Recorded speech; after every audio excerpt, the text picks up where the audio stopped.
63rd pick, the Buffalo Bills select Deion Dawkins, tackle. The Buffalo Bills select Tre'Davious White, LSU. Matt Milano, linebacker. Harrison Phillips, Stanford. Ron Hill, safety. Jermaine Edmonds, linebacker. Aaron Johnson, defensive back. Josh Allen, cornerback, Wyoming. The Buffalo Bills select Cody Ford. Dawson Knox. Devin Singletary, running back. Ed Oliver, Houston. Buffalo Bills select Zach Moss, running back. A.J. Epinesa, wideout Gabriel Davis. Welcome into Bills Draft Special, sponsored by Highmark, the official health plan of the Buffalo Bills. It's night 2 of the NFL Draft, and the Buffalo Bills have 2 more opportunities to get better tonight. I'm Maddy Glab, and I'm joined by Bills insider Chris Brown, and it was an exciting first night in the NFL Draft. The Buffalo Bills selected Greg Rousseau out of Miami with the 30th overall pick. This is your Bills Draft Hub. We're going to break down every single player the Buffalo Bills draft and tell you a little bit about these guys, what you need to know, why they fit for this team. And there's a lot of exciting names left on the board tonight. A lot of people fell out of the first round. I don't know if they're going to be around at number 61 necessarily. They could go off the board pretty quickly tonight, but there's still some things to get pumped about that could possibly fall to Buffalo, whether it be in the second or the third round. But before we get to that, let's recap night 1 and Greg Rousseau. Why do you think this kid fits with the Buffalo Bills? Well, he fits the measurable profile. We know that because they like players on the edge of their defensive front that go at least 6'4", 6'5", and he exceeds that at almost 6'7". And they like long players who can use their length to help set the edge in the run game and then use that length as well to win on the pass rush. And we said it on the show last night, Maddy. You have 2 older veteran players who are your current starters in Mario Addison and Jerry Hughes, both entering the final years of their contract. You have A.J. Epinesa in the pipeline on one side. They needed another one on the other side because after next year, you're going to need what Brandon Beane terms, for lack of a better term, cheap labor. Players on rookie contracts who you can depend on and put on the field and expect to get the job done. And while I think Greg Rousseau is most definitely a player that is still in the development stages, I think with his work ethic and the coaching he's going to get from Eric Washington and Leslie Frazier, their hope and belief is that come 2022, there's a very good chance this is a full-time starter for them. Yeah, and we keep going back to Brandon Beane's words of we're thinking more long-term rather than short-term with that 30th overall pick, more based on, who was available at that spot at number 30. There weren't any day one shining star starters per terms but there were some great options available, and edge rusher and corner were some positions that people were talking about for that 30th overall pick. And the fact that he had 15.5 sacks in 2019, Brandon Beane said that's something that you just can't ignore. He said this guy's got the intangibles. He's got a knack of getting to the quarterback. He has things that you just can't necessarily teach, the natural instincts that Greg Rousseau has about him. This is a kid who played wide receiver, safety, and defensive end in high school before switching to edge rusher only in college when he went to Miami. He suffered an injury his true freshman season, was able to come back, have one full season where he played in 13 games and had those 15.5 sacks. I talked about it last night. Upside with this player, and that's what you said, getting him in with Leslie Frazier and Eric Washington, getting to learn from players like Jerry Hughes and Mario Addison. Hopefully it's the perfect place for him to grow and to learn and to become something that is a force to be reckoned with on that defensive line. Well, yeah, and just hearing from him last night when we aired his conference call here on the show after the pick was made, he's a very self-aware kid. I mean, for 21 years old, just turned 21 earlier this month, he's very self-aware. We always talk about how Josh Allen's very self-aware as a quarterback, like what he needs to work on, where he wants to improve his game. Greg Rousseau, in his first press conference with Buffalo Media, is talking about how he's continually going to work on his technique because he knows that's the part of the game, his personal game, that needs the most sharpening. He knows, just as much as anybody else that watches the tape, He got 15 and a half sacks, 19 and a half tackles for loss, largely on pure athletic ability. That's not going to work all the time in the NFL. You have to brush up on your technique part of your game and win as a technician as well. You combine that with your natural athletic ability and physical measurables, you really have something now. He knows he's in the process of working on that. Hopefully, with the player development talents of the coaching staff here, he reaches his full potential. And then it's the snidbits about him as a person that you just start to think, wow, this is the right fit. This is a culture fit. And, of course, the board for the Buffalo Bills is going to look different than any other team. You could say the same thing for every single team. The board's different. The Buffalo Bills take a lot more stock into character than maybe some other teams do. And when you think about the character of Greg Rousseau and what we've been able to learn so far, and based off his answers during his press conference, we just did an interview with him that will air later in podcast format. And it's kind of like you said, this kid's 21. Yeah. Wow, he's very mature for his age. Seems like he has a great family, comes from a great family. Yep. His dad repairs fire trucks. His mother is a nurse. His brother's in the Coast Guard. Hard work. He talked about the blue collar term when we were interviewing him, and it's kind of like this is all just coming together. And I know there was you never make everybody happy with the draft picks that you make as a general manager of an NFL football team. And people were saying, well, how could they take a guy who was only a one-year starter? Yeah, that's great, but it was only 1 year. How do you know? Well, you're at the bottom of round one, okay? Yeah. You're not going to get the guy that was the 4-year starter, team captain, homecoming king. And you're not getting that guy at the bottom of round one. This year. Proof of that is in all the picks that happened around the Greg Rousseau pick. As a matter of fact, Peyton Turner to the Saints at 28. That guy played defensive end for 1 year, played out of position for his other 3. He goes at 28. And then after the corner at 29, it's Greg Rousseau, 1-year starter, enormous production, second in the country in total sacks. Then at 31 to Baltimore, Jason Owe, 1-year starter, okay? Pick 32, Joe Tryon, Washington, 1-year starter. That's the kind of talent that you're going to find at the bottom of round one. You're betting on upside more at the bottom of round one than you are on a body of work production, lock, stock, and barrel, draft the guy in the top half of the round. That's what trickles down to you at the bottom of round one. You draft traits more than production. And good coaches can develop those traits and turn them into something special in the NFL. Well, we caught up with NFL Network draft analyst Charles Davis, who picked Greg Rousseau in his last mock draft as going to Buffalo. He also gave us some prospects who may be available at number 61 tonight. All right, Charles, in your latest mock draft, you nailed the Bills pick at number 30, Greg Rousseau heading to Buffalo. Did somebody tip you off, or did you just really think this guy fits in the defense with Leslie Frazier and Sean McDermott as the head coach in Buffalo? That's a great question, and I'll take the lie detector test. No one tipped me off, so that part I'll go in front of everyone and do all that good stuff. And I don't know how to beat those machines, so I would be found out. But no one tipped me off. But look, I don't know that it's an original thought. There's a lot of mock drafts that had pass rushers there. I'm quite sure there were other mock drafts that had Greg Rousseau there. So I'm not taking credit like, oh, look what I did, But it fit what Buffalo does on, he fits what Buffalo does on defense. It fit a need that Buffalo would have at this time. And I'm just envisioning an opportunity for them to get after the quarterbacks. You got a new quarterback in Zach Wilson at the Jets. Obviously, New England with Cam Newton, and maybe a new quarterback in Mac Jones. And, of course, Tua in Miami. And all of them have the ability to move around.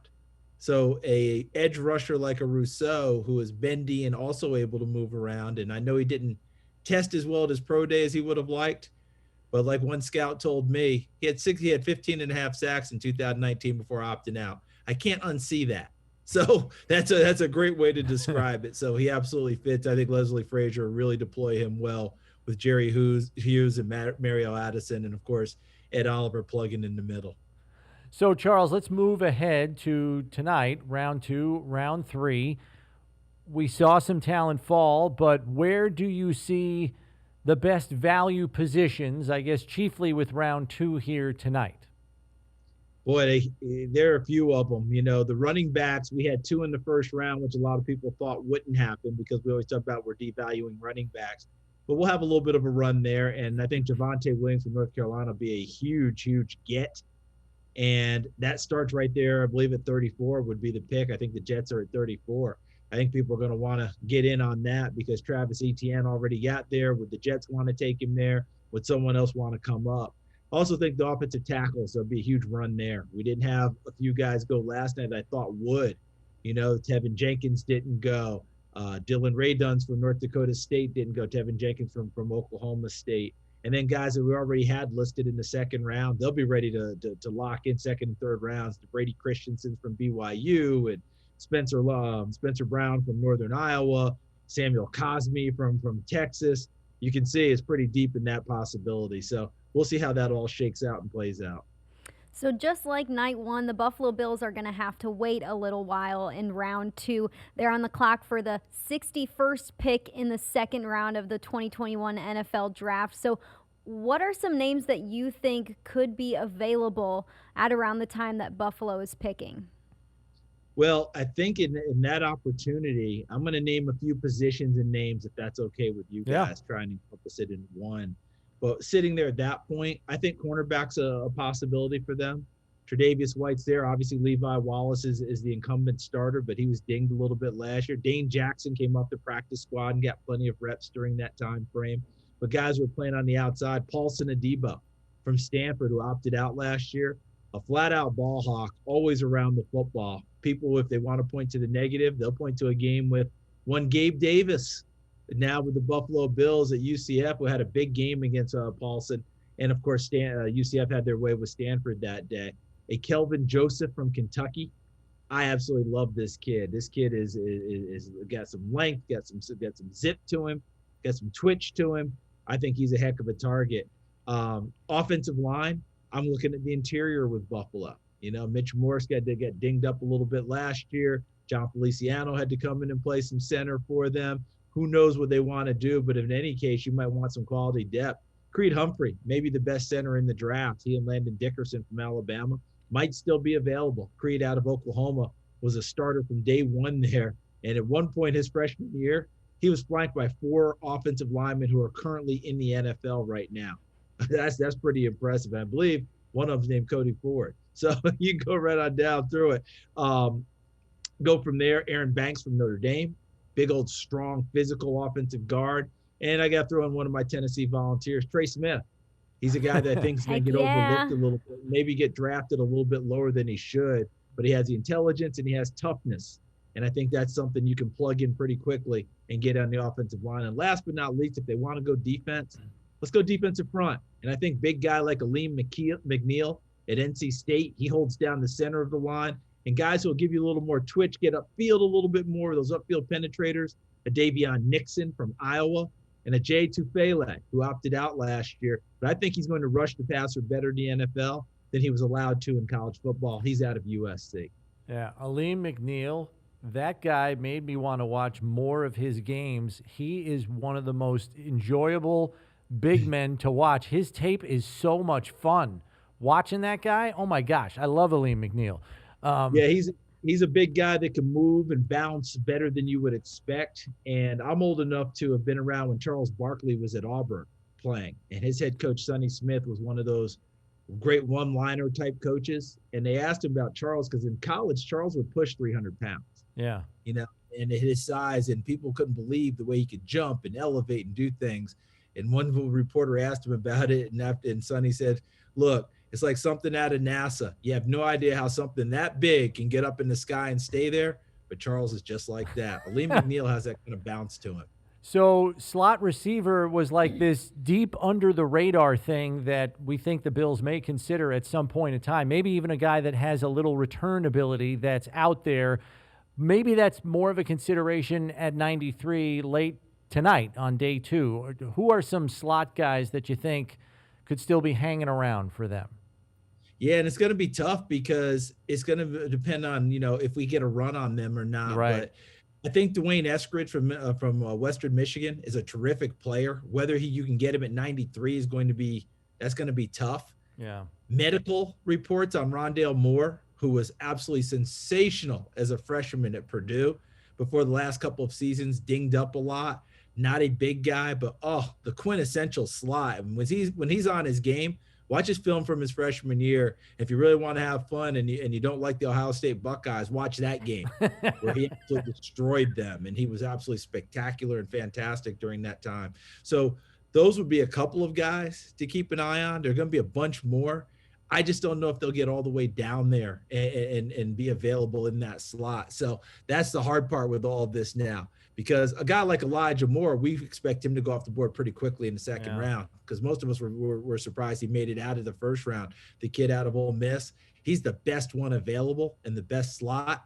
Now, as you said, you've got to try and find your guys in the weeds, guys who can go down there and make those types of plays for you. But throw another Tennessee Volunteer for you. He's not a slot guy, but he's a big guy. Josh Palmer out on the wing. Also a native Canadian, so not too far from home if he gets to Buffalo. I would love to see Josh Palmer in a Buffalo Bills jersey. Two great Tennessee guys that you mentioned. Seems like there's some really good value here on day 2. So, Charles, thanks for helping us be educated on everything that's going to be available, hopefully at number 61 and at number 93. Good luck tonight. I know you're a busy guy this weekend, so thanks for taking the time to be with us. Hey, thanks a lot. It's greatly appreciated. Always enjoy spending time with you guys. Continued success to you. It's a great pick with Rousseau in the first. I know there'll be plenty more that Brandon Beane and his crew are going to make.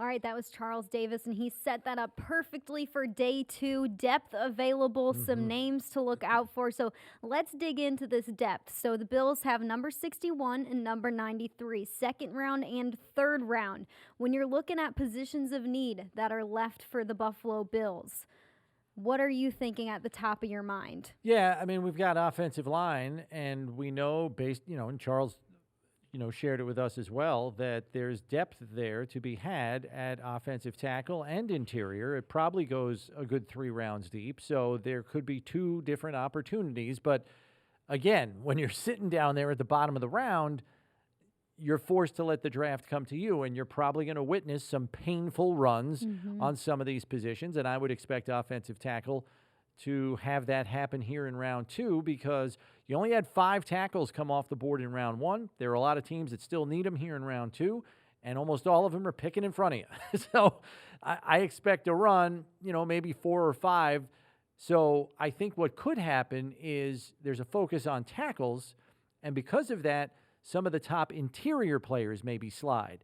And, a guy like Creed Humphrey, which we mentioned yesterday as a wild card pick, maybe he gets down to them at 61, and maybe he's an option to consider. There are others that you can think about, but it's all going to be predicated on how early are they going. Are we talking like 5 teams and 9 picks taking tackles? I mean, that would be a crusher, but it could happen.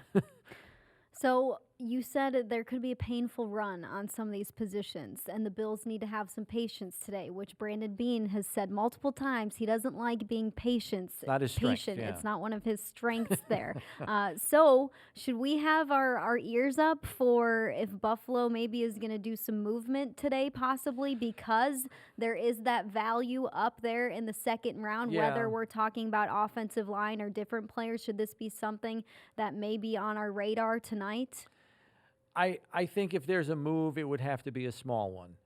The reason I say that is the highest you can get up, and you'd have to part with your pick at 93 to do this, is like 47, 48, somewhere in where Las Vegas is right now. If you want to get into like the mid-40s, you're coughing up your 2 5s and your 3 and your pick at 61. So you're basically trading about all of your draft just to get up 12 spaces. So 12, 15 spaces. So it's tough. They don't have a ton of draft capital to work with. We know they already don't have a 4. So I think it's got to be somebody they are over the moon about to do that, because in order to get up there, as I said, you're done on day 2, and you're not picking on day 3 until 6:30 in the evening, and the draft starts at 12 on Saturday. So, yeah, you'd be parting with a lot to get what you think is an outstanding player who is sliding way far below their value for him. Well, another position of need that we touched on last night as well, and was one of my picks is who I wanted Buffalo to choose at number 30 was corner. I liked Greg Newsome, but man, was he off the board earlier than we picked. That run on those good corners, it started early there with J.C. Horn and Patrick Surtain, but then some of those guys fell, late 20s.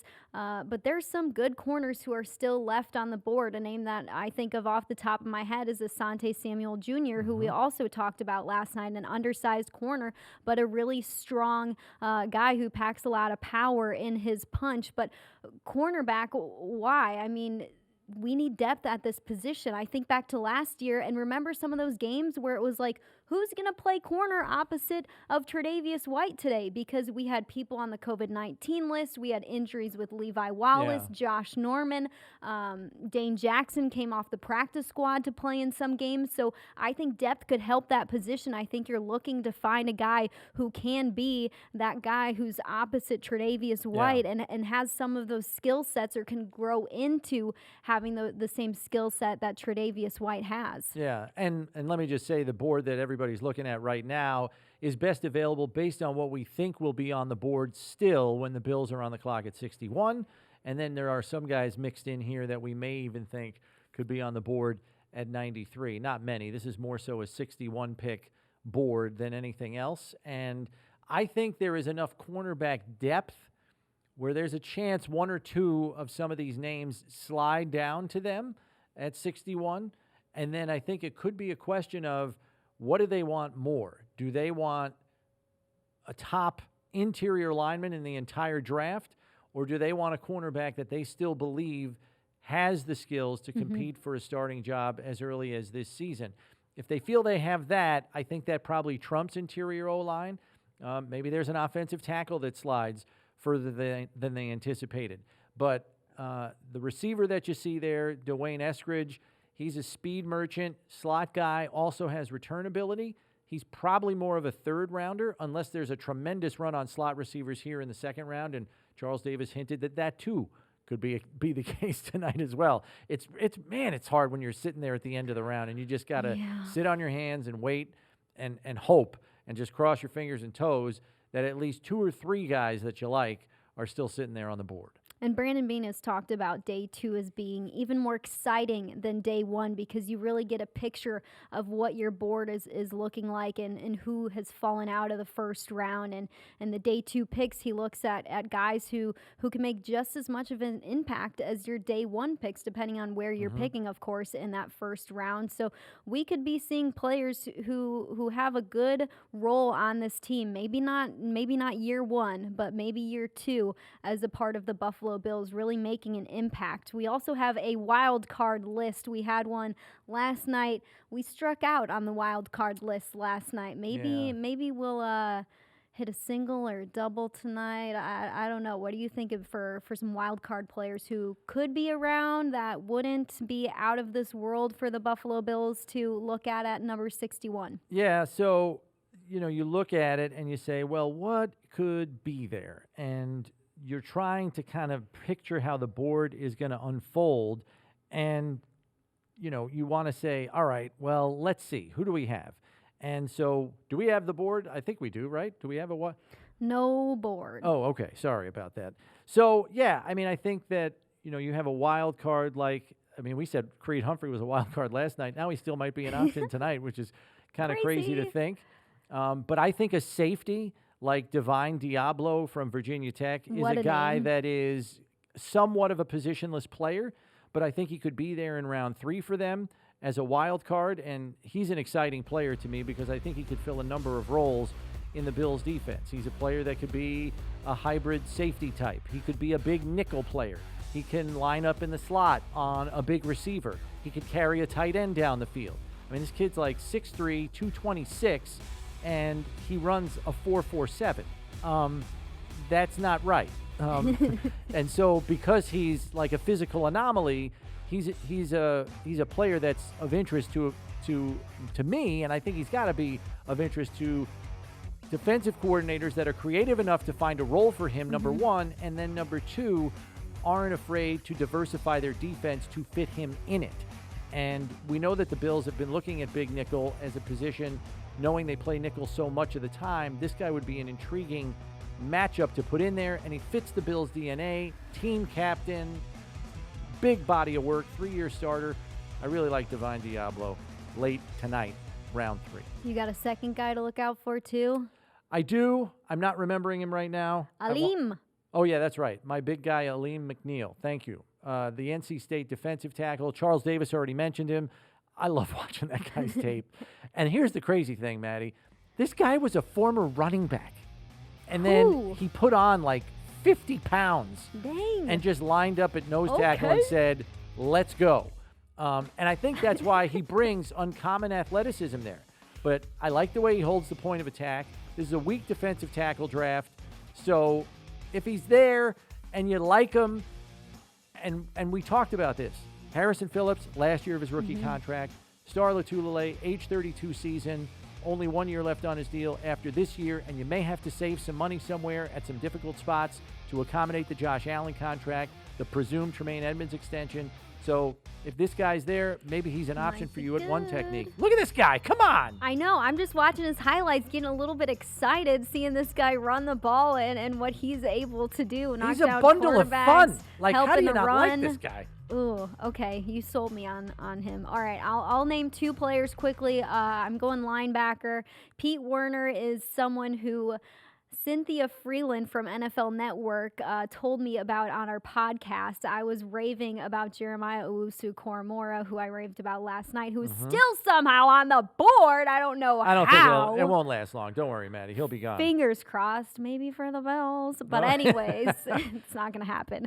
But Pete Werner, she said, that is someone who can do some of the same things that Owusu-Koramoah can. He's a versatile linebacker, 6'3", 238. He can drop into coverage against certain weapons like tight ends. He played all 3 positions at linebacker, played in 47 games, so a big body of work. Another player I'm looking at is an offensive guard from Tennessee. I'm playing the homer card on this one. Trey Smith, this kid, DNA player, 100% fits on this team. Such a great heart, such a great family, has an incredible story, has been through some really, really tough times in his life, but shows up with a smile on his face every single day. I got to know him very well when I worked at Tennessee. An all-around great human who's a long and strong offensive lineman, 6'5", 321 pounds. He's got some aggressiveness to him. He's a big body dude.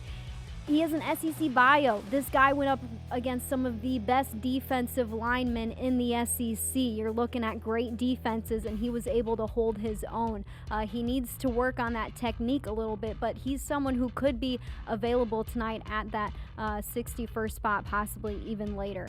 So that's a couple wild card names who maybe we're thinking could be some good options for the Buffalo Bills, and we wanted the fans to chime in as well, so we're going to read off a couple of their answers as to what they think should happen tonight. So Rachel says, I'm hoping for offensive line or corner in the second round. It would be ideal to find a good cornerback who can also return kicks since we have some uncertainty at the returner position. I like that she brought up that fact. Yep, returner position will be a part of the equation, and if not tonight, I would look for it definitely on day 3.